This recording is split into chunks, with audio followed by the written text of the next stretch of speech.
병원 침대는 등 뒤로 차갑게 느껴졌고 링거관은 내 팔에서 머리 위로 매달린 수액 주머니까지 뱀처럼 구불구불 이어져 있었다. 심장 박동 모니터가 배경에서 부드럽게 삑삑거렸다.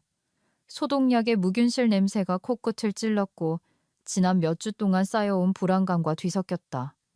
내 휴대폰이 울렸고 화면에 본부장님의 이름이 떴. 최 본부장님? 1시간 전에 투여받은 수술 전 약물 때문에 내 목소리는 떨리고 있었다. 박지연 과장, 당신 개인 사정은 내 알 바 아닙니다. 누구나 살다 보면 이런저런 일들이 생기기 마련이죠. 그의 목소리는 병원의 멸균된 공기를 칼날처럼 날카롭게 베고 들어왔다. 내일 출근하지 않을 거면 앞으로도 영영 나올 생각 마세요. 나는 지금 말 그대로 병원 침대에 누워있고 6시간 뒤에 응급수술이 잡혀있다고 설명하려 했었다. 간호사들은 이미 내 차트에 MPO 수술, 전 금식가라고 적어두었고 외과 의사가 절개할 복부 부위에 동그라미까지 그려놓은 상태였다. 하지만 그는 이미 전화를 끊어버린 뒤였다. 다음 날 아침 내가 수술실로 휠체어에 실려 들어갈 때 내 휴대폰에 이메일 알림이 울렸다. 흐릿한 시야. 너머로 이메일 제목이 보였다. 근로계약 해지 통보, 즉시 발효. 그들은 내가 마취되어 있는 동안 나를 해고했다. 몇 시간 뒤 마취에서 깨어났을 때 나는 그 이메일을 다시 멍하니 바라보았다. 뺨을 타고 눈물이 흘러내렸지만 그것은 슬픔의 눈물이 아니었다. 그것은 순수하게 타오르는 분노의 눈물이었다. 최 본부장은 방금 자기 커리어에서 가장 큰 실수를 저지른 참이었다. 불과 14일 전만 해도 미래 물류 솔루션즈에서의 내 직장 생활은 완전히 달랐다. 나는 그곳에서 5년 동안 중견 물류 기업들의 고객 계정을 관리해왔다. 내 고객들은 나를 아주 신뢰했다. 내 업무 처리는 효율적이고 빈틈이 없었다. 나는 그저 묵묵히 내 일에 최선을 다할 뿐이었다. 근태는 완벽했고 입사일에 매년 연봉 인상을 받았다. 그러다 최 본부장이 왔다.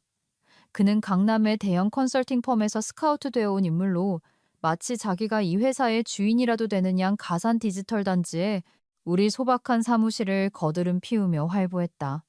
비싼 맞춤 정장부터 모든 사람을 깔보는 듯한 말투까지 그의 모든 것이 오만함을 뿜어냈다. 그는 금장 커프스 버튼을 차고 다녔고 회의 중에도 우리 같은 작은 회사의 업무는 자기 수준에 맞지 않는다는 듯 끊임없이 스마트폰만 들여다봤다.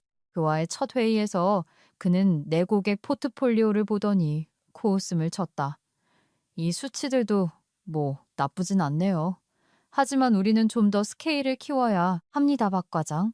그는 내게 눈길 한번 주지 않은 채 노트북 자판을 두드리며 내 그간의 노력을 일축해버렸다.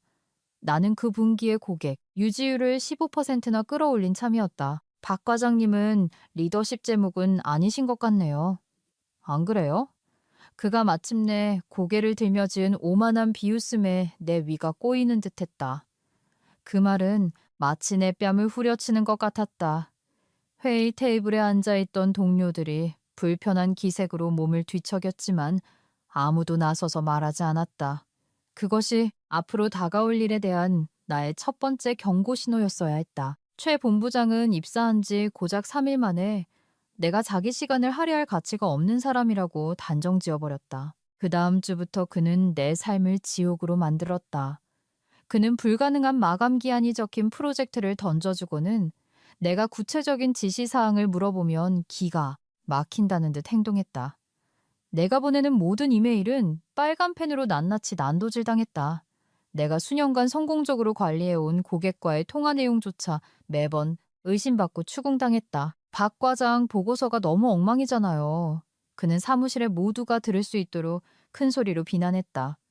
내일 아침까지 이 전체를 처음부터 다시 작성해 오세요. 그는 종이 뭉치를 과장되게 흔들어대며 나에게 최대한의 모멸감을 주려 했다. 보고서는 아무 문제가 없었다.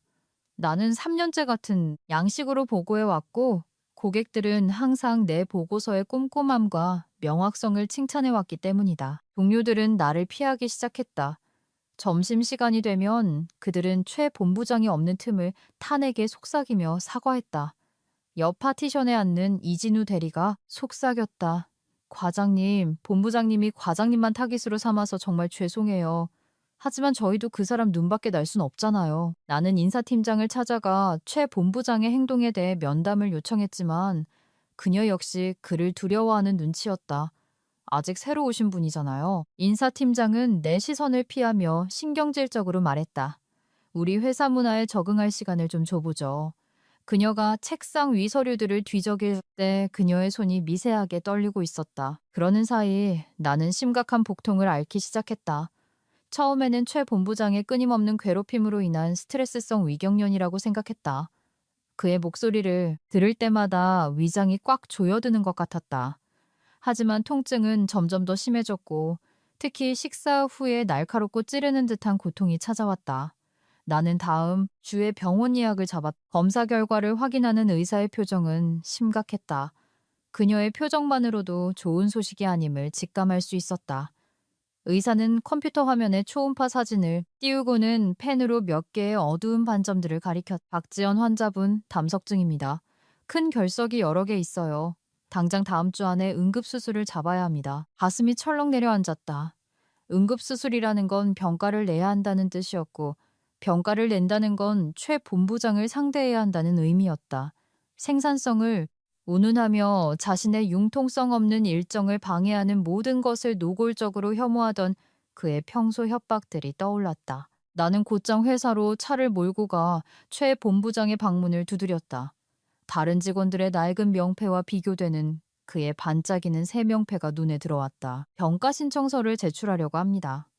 다음 주 금요일에 응급수술을 받아야 해서요. 최 본부장은 컴퓨터 모니터에서 눈도 떼지 않았다.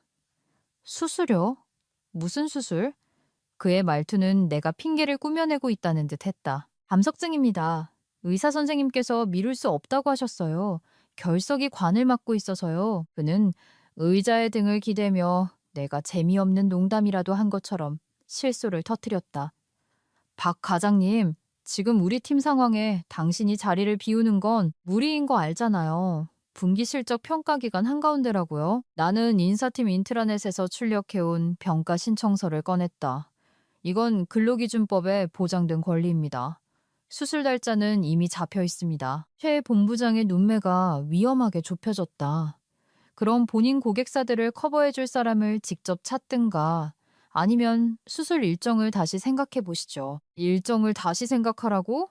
나는 기가 막혀 그를 빤히 쳐다보았다. 응급수술입니다. 그는 태연하게 어깨를 으쓱했다. 회사의 비즈니스 입장에서 응급 상황은 아주 성가신 일입니다. 박 과장, 알아서 해결하세요. 나는 그날 오후 인사팀에 병가 신청서를 제출했다. 의사의 진단서가 첨부된 완벽한 서류였고 수술은 다음 주 금요일로 예정되어 있었다. 모든 것은 절차대로 진행되었다. 나는 모든 서류를 복사해 두었고 서류를 제출한 정확한 시간이 찍힌 접수증까지 챙겼다. 월요일, 최 본부장이 나를 자기 방으로 호출했다. 박 과장 병가 서류를 도무지 찾을 수가 없네요. 정말 제출한 거 맞습니까? 그는 짐짓 모르는 척 양손을 펼쳐 보였지만 나는 그의 입가에 스치는 비열한 미소를 놓치지 않았다. 네. 금요일 오후 3시 15분에 인사팀장님께 직접 전달했습니다. 글쎄요, 시스템에는 없던데. 그는 마치 서류가 혼자서 증발해버리기라도 한 것처럼 어깨를 으쓱했다. 존재하지도 않는 서류에 병가를 승인해 줄 수는 없죠. 나는 좌절감에 심장이 쿵쾅거리는 채로 인사팀으로 달려갔다. 내 서류의 행방을 묻자 인사팀장은 몹시 불편한 기색을 보였다. 아, 그 서류요? 최 본부장님이 서류에 좀 문제가 있다고 하셔서요. 이제 박 과장님 거는 본부장님이 직접 처리하실 겁니다. 그녀는 내 눈을 마주치지 못한 채 펜만 만지작거렸다. 문제라뇨? 무슨 문제요? 그건 본부장님께 직접 여쭤보셔야 할 것 같네요. 다시 최 본부장의 방으로 돌아갔을 때 그는 이메일을 타자치며 나를 5분 동안이나 그 자리에 서 있게 한 뒤에야 아는 척을 했다. 다분히 고의적인 무시였. 제대로 된 업무 인수인계 없이는 팀이 돌아갈 수 없어요, 박 과장. 수술을 미루든가 당신 업무 전체를 떠맡아 줄 사람을 찾아오세요. 주말 동안 통증은 더 심해져 있었다. 그곳에 서 있는 동안에도 옆구리를 찌르는 날카로운 통증이 찾아와 나는 얼굴을 찡그렸다. 응급수술을 미룰 수는 없습니다. 나는 이를 악물고 말했다. 최 본부장은 완전한 무관심으로 어깨를 으쓱했다. 그럼 모든 걸 빨리 정리해두는 게 좋을 겁니다. 화요일 아침 팀원들 앞에서 분기별 고객 유지 보고서를 발표하고 있을 때 벼락 같은 고통이 덮쳤다. 숨이 턱 막힐 정도로 찌르는 듯한 날카로운 고통에 나는 말을 채 끝맺지 못하고 허리를 반으로 접었다. 과장님?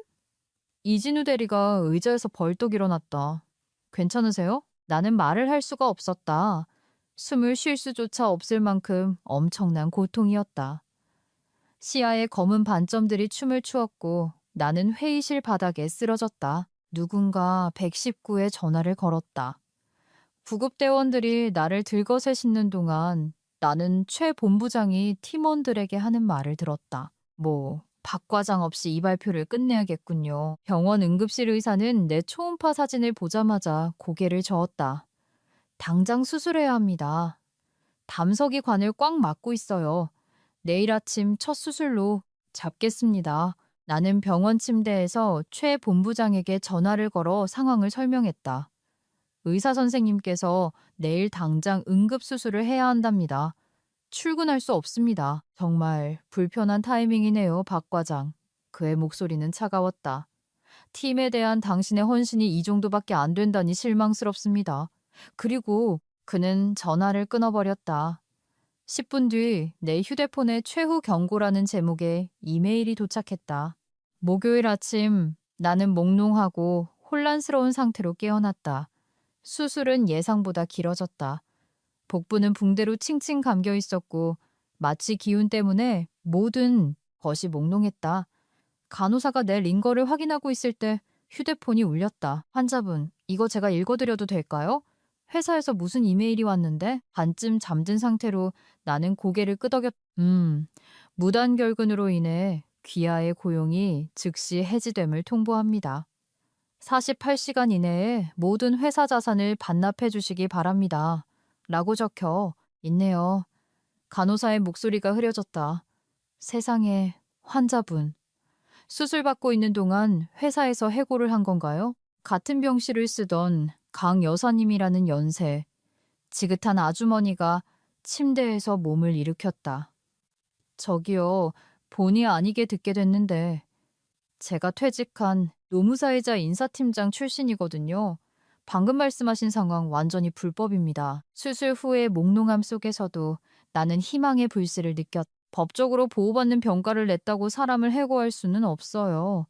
강 여사님이 말을 이었다. 수술 기록이랑 의학적 소견서 다 구비되어 있죠? 나는 힘없이 고개를 끄덕였다. 그럼 당장 변호사부터 알아보세요. 그 본부장이라는 사람 근로기준법을 대놓고 위반한 겁니다. 강 여사님은 노동사건을 전문으로 하는 법률구조공단 측 변호사의 번호를 내게 주었다. 내가 전화를 걸자 그들은 부당해고를 전문으로 하는 김서윤 변호사에게 나를 연결해 주었. 처음부터 전부 다 말씀해 보세요. 김 변호사가 말했다. 나는 최 본부장의 직장 내 괴롭힘, 병가 반려, 그리고 마취된 상태에서 당한 해고까지 모든 것을 설명했다. 김 변호사는 꼼꼼히 메모하며 들었. 박지연 씨, 이건 명백한 근로기준법 위반입니다. 회사는 직원이 요양을 위해 휴업한 기간과 그 후 30일 동안은 절대 해고할 수 없습니다. 당장 모든 증거 자료부터 모아야 해요. 나는 증거를 수집하기 시작했다. 최 본부장이 보낸 이메일, 메신저 캡처본, 그의 괴롭힘을 목격한 증인들, 귀신같이 사라진 병가 신청서 접수증, 그리고 최 본부장이 오기 전에 내인사고 과기록까지. 그러다 중요한 사실이 떠올랐다. 휴대폰으로 우리 회사의 취업 규칙을 열어 제사장 7조를 찾았다. 병가는 근로기준법에 따라 보호받으며 승인된 병가를 이유로 직원을 징계하거나 해고할 수 없다. 최 본부장은 회사 자체의 규정마저 어긴 것이었다. 이거 아주 훌륭하네요. 내가 그 조항을 보여주자 김 변호사가 말했다. 하지만 더 확실한 게 필요해요. 최 본부장의 행동을 목격했거나 증언해 줄 수 있는 분 없나요? 나는 회의 시간에 입을 굳게 다물고 뒤에서만 몰래 사과하던 동료들을 떠올렸다. 이제 누가 진정으로 옳은 일을 위해 나서줄 수 있는지 알아볼 때였다. 나는 인사팀에 내 전체 인사 기록을 요청했다. 기록을 받아본 나는 경악했다. 지난 3년치의 긍정적인 평가 기록이 전부 사라져 있었고, 오직 최 본부장이 최근에 작성한 부정적인 평가들만 남아 있었다. 다행히 나는 모든 서류의 복사본을 집에 보관해두고 있었다. 내 파일을 샅샅이 뒤지던 중 훨씬 더 치명적인 것을 발견했다. 최 본부장 부임 이주 차 회의록에서 그는 이렇게 말했다.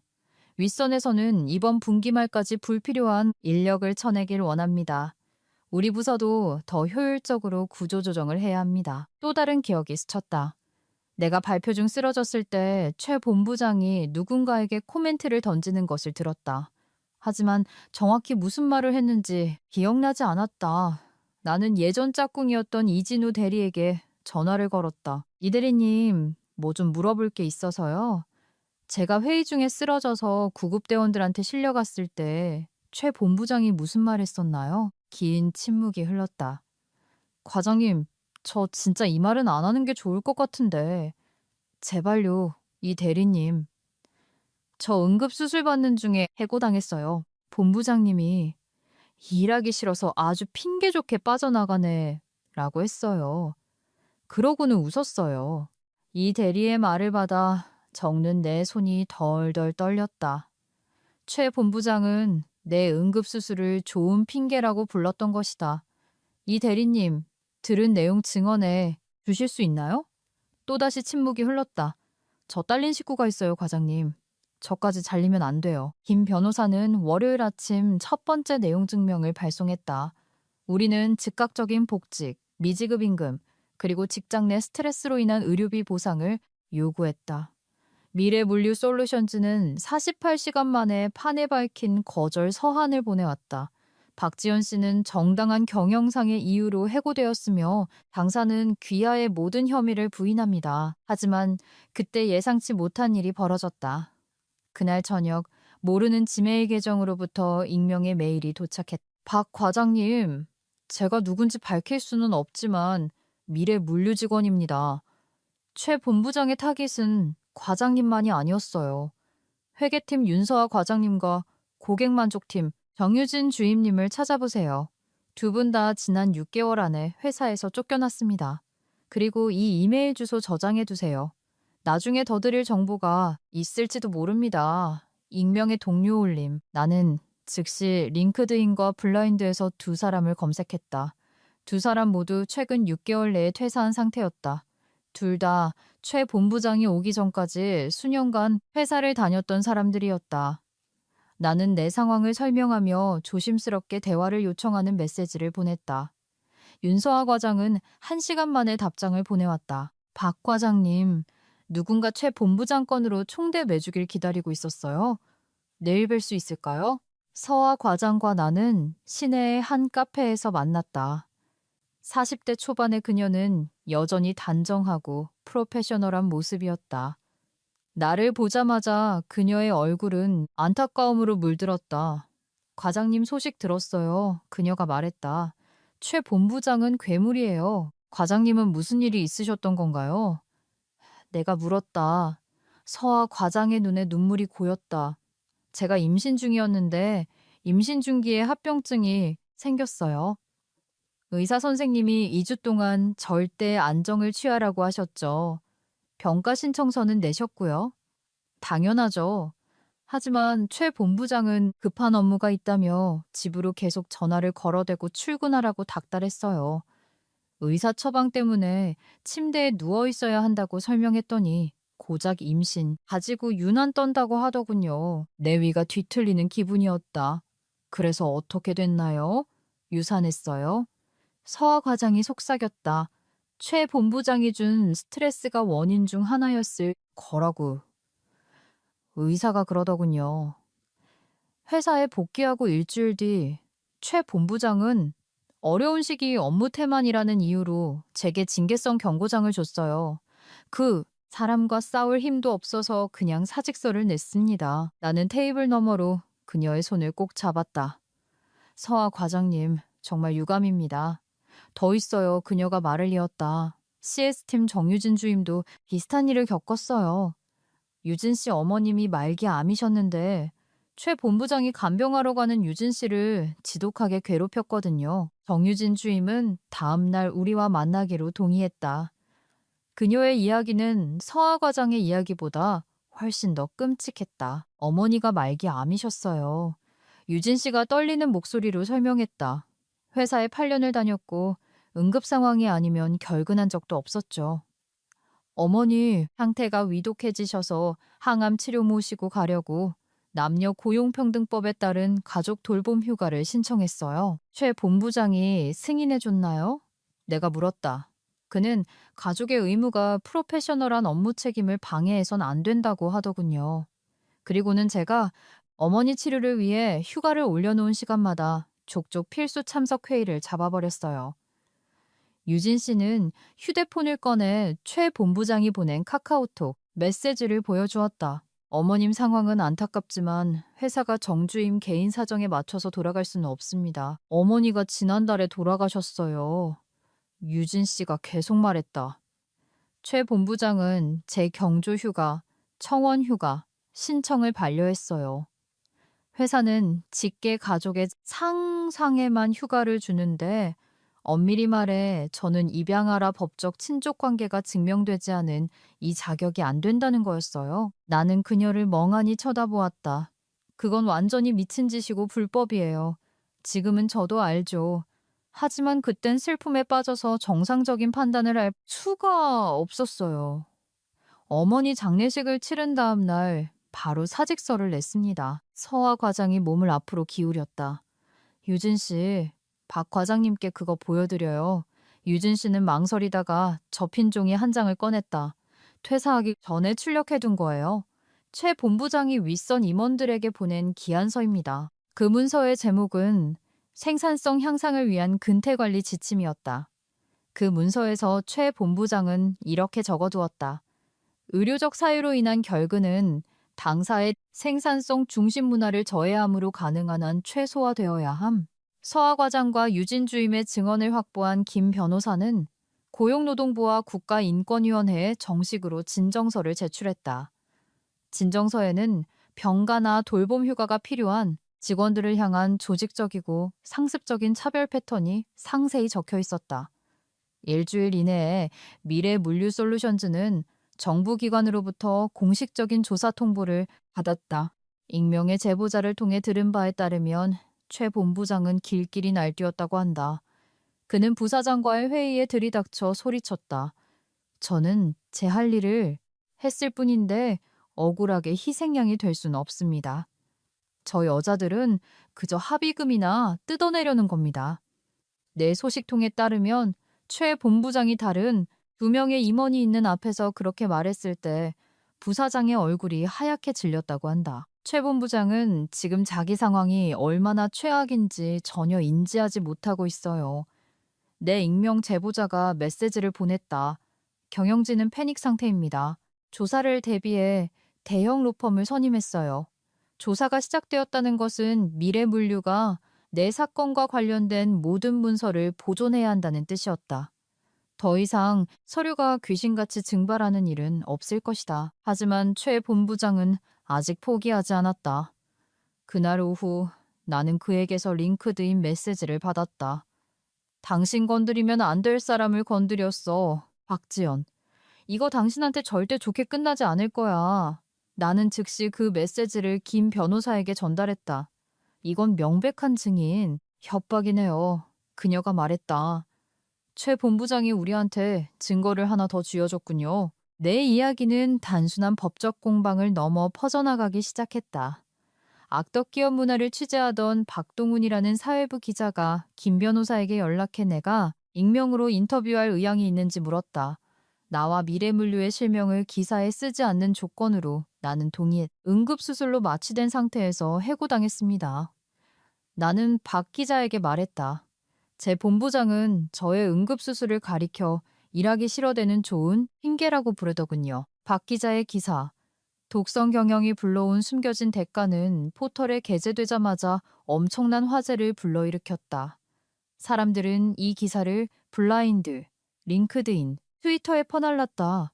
기사에는 미래물류의 실명이 언급되지 않았지만 업계 사람이라면 누구나 알 수 있을 만큼 구체적인 정황이 포함되어 있었. 전직 미래물류 직원들이 기사 댓글과 블라인드 게시판에 자신들의 경험담을 올리기 시작했다. 저기서 6년 일했습니다. 대기업 컨설팅 펌 출신 본부장 낙하산으로 내려오고 나서 회사 분위기 완전 쓰레기 됐어요. 한 댓글이 달렸다. 저도 같은 회사인 것 같네요. 근무 시간에 딸이 응급실에 실려가서 연차 좀 썼다고 심할 썼었습니다. 또 다른 사람이 공유했 48시간 만에 그 기사에는 비슷한 경험을 한 미래물류 전현직 직원들의 댓글이 50개 넘게 달렸다. 쏟아지는 부정적 여론의 회사 홍보팀은 부랴부랴 수습에 나섰다. 그들은 공식 입장문을 냈다. 미래물류 솔루션즈는 임직원의 건강과 복지를 최우선으로 생각하며 모든 팀원에게 상호 존중하는 업무 환경을 제공하기 위해 최선을 다하고 있습니다. 그 입장문은 완벽한 자충수였다. 전직 직원들은 회사의 공식 SNS 계정 댓글 창으로 몰려가 최 본부장의 경영 방식에 대한 끔찍한 실태를 폭로했다. 상호 존중하는 환경? 수술 중인 직원을 해고해놓고 누군가 적었다. 저희 아버지 투석 받으러 모시고 갔더니 해고하겠다고 협박하던데요. 다른 사람의 댓글이었다. 회사의 직원 복지 존중 관련 링크드인 게시물은 200개가 넘는 악플이 달린 끝에 결국 댓글창이 폐쇄되었다. 익명의 제보자에 따르면 미래 물류 이사회는 금요일 오전에 긴급회의를 소집했다고 했다. 최 본부장의 경영 방식이 공식 안건으로 올라갔다. 이사들이 법적 책임 소지에 대해 캐묻고 난리 났대요. 제보자가 전했다. 핵심 거래처들에서도 연락 와서 해명 요구하고 있고요. 소문이 다 퍼진 거죠. 나는 통쾌함과 불안감이 교차하는 것을 느꼈다. 마침내 최 본부장이 대가를 치르고 있었지만 그가 호락호락하게 물러나진 않을 거란 걸 알았다. 미래물류의 가장 큰 고객사 세 곳이 회사의 인사 및 고용 관행에 대해 문제를 제기하기 시작했다. 내가 4년 동안 담당했던 한 고객사 담당자는 회사에 직접 전화를 걸어 내게 무슨 일이 생긴 건지 따져 물었다. 회사 측에서 내가 퇴사했다고 둘러대자 담당자는 구체적인 사유를 캐물었다. 결국 누군가 내가 근태불량으로 해고되었다는 말을 무심코 흘렸다. 고객사는 나를 너무나 잘 알았기에 그것이 말도 안 되는 소리라는 걸 단번에 간파했다. 나는 4년 동안 그들의 계정을 관리하면서 단 한 번도 회의에 늦거나 기한을 어긴 적이 없었. 업계 네트워크를 통해 스칸. 소문이 쫙. 세 곳의 고객사가 기업 문화와 직원 처우 문제에 대한 우려를 표명하며 계약 연장을 보류했다. 미래, 물류의 분기 매출 예상치에 즉각적인 타격이 왔다. 그러는 사이 익명 제보자로부터 또 연락이 왔다. 최 본부장 완전 멘붕 왔어요. 지 잘못은 하나도 없고 다 남탓만 하고 있습니다. 어제는 인사팀장한테 이런 쓰레기 같은 소송에서 나 하나 커버 못 쳐주냐며 고래고래 소리를 지르더라고요. 미래물류의 법무팀이 김 변호사에게 첫 번째 합의안을 제시했다. 위로금 4억만 원에 비미류지 계약서 NDA 서명 조건이었다. 나는 그 숫자를 보고 코웃음을 쳤다. 수술대에서 마취된 사람을 잘라놓고 고작사 0만 원으로 덮을 수 있다고 생각한 걸까? 김 변호사는 냉랭하게 미소 지었다. 이제 시작일 뿐입니다. 최소 억 단위로 가져오기 전까진 합의할 생각 없다고 전할 겁니다. 김 변호사는 그동안 치밀하게 사건을 구축해왔고 치명적인 증거를 하나 찾아냈다. 법원의 증거 개시 절차를 통해 최 본부장이 부적절한 발언을 쏟아냈던 회의 녹취록 몇 개를 확보한 것이다. 이것 좀 들어보세요. 김 변호사가 휴대폰으로 오디오 파일을 재생했다. 최 본부장의 목소리가 선명하게 흘러나왔다. 박 과장의 의료적 상황은 팀 사기를 져야 합니다. 그녀가 우리 조직의 생산성 목표에 부합하는 인재인지 진지하게 재고해봐야 할 시점입니다. 이건 내 수술 이틀 전 녹음된 것이었다. 하지만 가장 결정적인 증거는 최 본부장 본인이 남긴 것이었다. 김 변호사가 내 사건과 관련된 모든 음성 사서함 기록을 요청했는데 최 본부장이 인사팀에 남겨놓고 까맣게 잊어버린 음성 메시지들이 무더기로 쏟아져 나온 것이다. 한 메시지에서 최 본부장은 이렇게 말했다. 박 과장이 이걸 부당해고라고 걸고 넘어지면 우리는 그냥 그 여자 업무 성과가 형편없었다는 프레임으로 밀고 가면 됩니다. 내가 이미 그 스토리에 맞춰서 고가 기록들을 싹 다 조작해뒀으니까요. 본인 입으로 인사 기록을 조작했다고 시인하는 내용입니다. 김 변호사가 설명했다. 이 녹취록 하나만으로도 이 소송은 우리가 이깁니다. 미래 물류 측 변호인단이 이 녹취록을 듣자마자 그들은 다급하게 두 번째 합의 미팅을 요청해왔다. 이번에 그들이 들고 온 태도는 완전히 달랐다. 두 번째 합의 테이블의 분위기는 첫 번째와는 천지 차이였다. 미래물류법무팀은 시종일관 초조해하며 자기들끼리 귓속말을 나누고 휴대폰을 확인했다. 저희 의뢰인은 이 사안을 원만하게 해결하고자 박지원 씨에게 1억 원을 지급할 의향이 있습니다. 수석 변호사가 말했다. 어림없는 소리 마시죠. 김 변호사가 맞받아쳤다. 당신 내 의뢰인은 응급수술 중인 제 의뢰인을 해고함으로써 근로기준법을 정면으로 위반했습니다. 제대로 된 액수를 가져오지 않으면 당장 언론 공개하고 정식 재판으로 갈 겁니다. 협상 휴식 시간에 나는 우연히 미래 물류 측 변호사가 통화하는 소리를 엿들었다. 녹취록 상황이 아주 안 좋습니다. 최 본부장 본인이 병가낸 직원을 상대로 보복성 서류 조작을 했다고 지입으로 떠든 내용이 있어요. 그들이 테이블로 돌아왔을 때 그들의 톤은 또 한 번 바뀌어 있었다. 오늘 당장 이 건을 마무리 지으려면 어떻게 해야겠습니까? 수석 변호사가 물었다. 김 변호사가 테이블 너머로 종이 한 장을 밀어보냈다.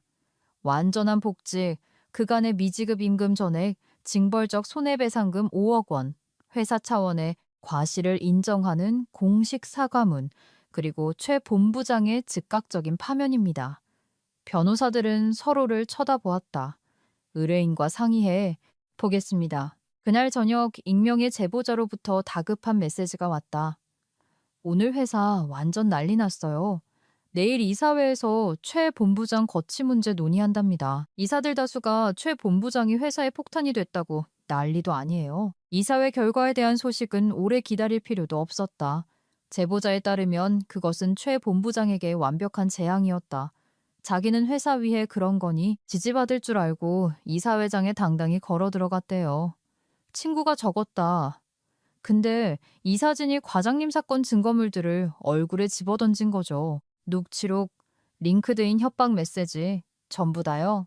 최 본부장은 내가 회사에 앙심을 품고 흠집을 내려는 불만 직원일 뿐이라고 항변했다고 한다. 하지만 이사회는 이미 거래를 끊겠다고 으름장을 놓은 고객사들의 항의 전화를 받은 후였다. 한 이사가 그에게 단도직입적으로 물었다. 자네, 정말로 응급수술 중인 직원을 잘랐나? 최 본부장은 그렇다고 시인하면서도 내가 업무 책임을 방기했기 때문에 정당한 처사였다고 변명했. 회의는 일시간도 채 걸리지 않았다. 최 본부장은 다시 불려 들어갔고 징계 해고 조치로 즉시 계약이 해지되었음을 통보받았다. 오늘 오후에 짐 뺐어요. 소식통이 전했다. 보안 요원들이 양옆에 붙어서 에스코트했고요. 주차장으로 끌려가면서 자기는 부당 해고당한 거라고 악을 쓰더라고요. 그 아이러니에 헛웃음이 났다. 나를 불법적으로 해고했던 최 본부장이 이제 와서 자기 해고가 부당하다고 울부짖고 있다니. 하지만 미래물류의 변화는 거기서 끝나지 않았다. 인사팀 전체가 물갈이 되었고 외부 컨설팅 업체를 고용해 회사의 전반적인 인사 노무 시스템을 감사받기로 했다. 최 본부장이 쫓겨나자 합의를 대하는 미래물류의 태도는 극적으로 달라졌다. 그들은 이제 회사의 내부 문제가 까발려진 공개 재판을 피하기 위해 필사적이었다. 나와 김 변호사는 그들의 법무팀과 마지막으로 마주 앉았다. 수석 변호사는 몹시 지쳐 보였다. 박지원 과장님, 저희 의뢰인은 이번 해고 사태에 대해 깊이 반성하고 있습니다. 이전 직책으로의 완전한 복직, 미지급 임금 전액, 피해 보상금 5억 원, 그리고 회사의 잘못을 인정하는 공식, 사과문을 제안합니다. 나는 김 변호사를 바라보았고 그녀는 가볍게 고개를 끄덕였다. 또한 박지연 씨에 대한 보복 행위에 가담하거나 방관한 모든 직원이 합당한 징계를 받을 것을 서면으로 보장해 주셔야 합니다. 김 변호사가 덧붙여 이미 조치했습니다. 최 본부장의 횡포를 방관한 인사팀장은 해고되었습니다. 또한 이런 일이 다시는 발생하지 않도록 새로운 사내 규정을 도입했습니다. 최종 합의금은 내가 상상했던 것 이상이었지만 내게 가장 중요했던 건 돈이 아니었다. 내 해고가 명백한 불법이었음을 인정하는 공식서면 사과문을 원합니다. 내가 말했다. 그리고 그것을 누구나 볼 수 있도록 공개해야 합니다. 그렇게 하겠습니다. 변호사가 동의했다. 합의서에 서명하는 순간 나도 모르게 짓눌려 있던 거대한 짐이 어깨에서 씻은 듯이 내려가는 것을 느꼈다. 미래물류 솔루션즈는 자사 홈페이지와 공식 SNS 계정에 사과문을 게재. 미래물류 솔루션즈는 박지원 과장의 해고가 부당했으며 대한민국 근로기준법을 위반했음을 인정합니다. 박지원 과장님께 진심으로 사과드리며 다시는 이러한 불미스러운 일이 발생하지 않도록 철저한 조치를 취하겠습니다. 그 사과문은 SNS를 통해 수백 번이나 공유되었다. 전현직 직원들이 응원의 메시지와 함께 자신들이 겪은 직장 내 괴롭힘 경험담을 댓글로 달았다. 지상파 뉴스에서도 이 사건을 다루었다. 한 기자가 내게 인터뷰를 요청했고 나는 이제 내가 겪은 일에 대해 대중 앞에 직접 나서서 말할 때가 되었다고 결론 내렸다. 저는 응급수술로 마취된 상태에서 해고당했습니다. 나는 카메라 앞에서 말했다. 어떤 노동자도 자신의 건강과 직장 사이에서 하나를 선택하도록 강요받아선 안 됩니다. 이 인터뷰는 저녁 9시 메인 뉴스에 방송되었고 유튜브에도 올라갔다. 며칠 만에 조회수는 10만 회를 넘겼다. 비슷한 상황에 처해 있는 다른 회사 직원들로부터 내게 메시지가 쏟아지기 시작했다. 많은 사람이 직장 내 갑질 및 보복에 대한 증거 수집 방법과 노무사나 변호사를 찾아가야 할 타이밍에 대해 조언을 구했다. 내 사건이 독성 매니저들에게 고통받는 수많은 직장인에게 희망이 될 수 있다는 걸 깨달았다. 나는 합의금으로 근로자의 권리 보호와 직장 내 규정 준수에 초점을 맞춘 나만의 인사, 전문 컨설팅 회사를 차리기로 했다. 회사 이름은 바른 인사 컨설팅으로 지었다. 나의 첫 고객들은 자신들의 노무 관행이 합법적이고 윤리적인지 점검받고 싶어하는 중소기업들이었다. 내가 노동법에 대해 가진 실무 지식과 부당 해고에 맞서 싸워 이긴 개인적 경험담은 업계 네트워크를 통해 빠르게 퍼져나갔다. 윤서아 과장과 정유진 주임이 먼저 내게 연락해와 사업을 돕고 싶다고 했다. 나는 그들을 내 회사의 창립 멤버로 채용했다. 직원을 진심으로 존중해주는 대표 밑에서 일하니까 정말 살 것 같네요. 서아 과장이 출근 첫날 웃으며 말했다. 6개월 만에 바른 인사 컨설팅은 20개의 고객사를 확보하며 급속도로 성장했다. 우리는 기업이 법적 리스크를 피하면서도 진정으로 직원을 존중하는 업무 환경을 구축하도록 돕는 데 특화되어 있었다. 하지만 가장 뿌듯했던 순간은 미래물류의 옛 동료들이 도움을 청해올 때였다. 최 본부장 밑에서 견디다 못해 퇴사했던 5명의 직원이 자신들의 부당 노동 행위건으로 법적 조력을 받을 수 있는지 문의해왔다. 최 본부장의 타깃은 과장님 한 명이 아니었어요. 한 옛 동료가 내게 말했다. 그 인간은 자기가 보기에 만만하거나 눈의 가시 같은 사람들은 아주 치밀하게 괴롭혀서 쫓아냈거든요. 합의를 마친 지 1년 후 나는 코엑스에서 열린 전국 인사노무 컨퍼런스의 연사로 초청받았다. 객석은 대기업 HR 담당자, 노무사, 변호사, 그리고 경영진들로 가득 찼다. 근로기준법은 바로 제가 겪었던 것과 같은 불법 행위로부터 노동자를 보호하기 위해 존재합니다. 나는 청중을 향해 말했다. 하지만 법은 오직 누군가가 용기를 내어 맞서 싸우고 그 법을 집행하려 할 때만 비로소 힘을 발휘합니다. 나는 수술 중 해고당했던 일부터 다른 노동자들을 돕는 성공적인 컨설팅 회사를 세우기까지의 내 이야기를 들려주었다. 강연이 끝나자 청중들은 길이 박수를 보냈다. 강연 후 눈물이 글썽글썽한 한 여성이 내게 다가왔다. 저도 지금 회사에서 비슷한 일을 겪고 있어요. 출산 휴가를 썼다는 이유로 팀장이 저를 집요하게 괴롭히고 있거든요. 대표님의 강연을 듣기 전까지는 제가 맞서 싸울 수 있다는 것조차 몰랐습니다. 나는 그녀에게 김서윤 변호사의 명함을 건네주며 그녀에겐 목숨 걸고 지켜낼 만한 권리가 있다고 다독여 주었다. 그제야 나는 내 사건의 진정한 의미가 그저 나 자신의 억울함을 푸는데 그치지 않았음을 깨달았다.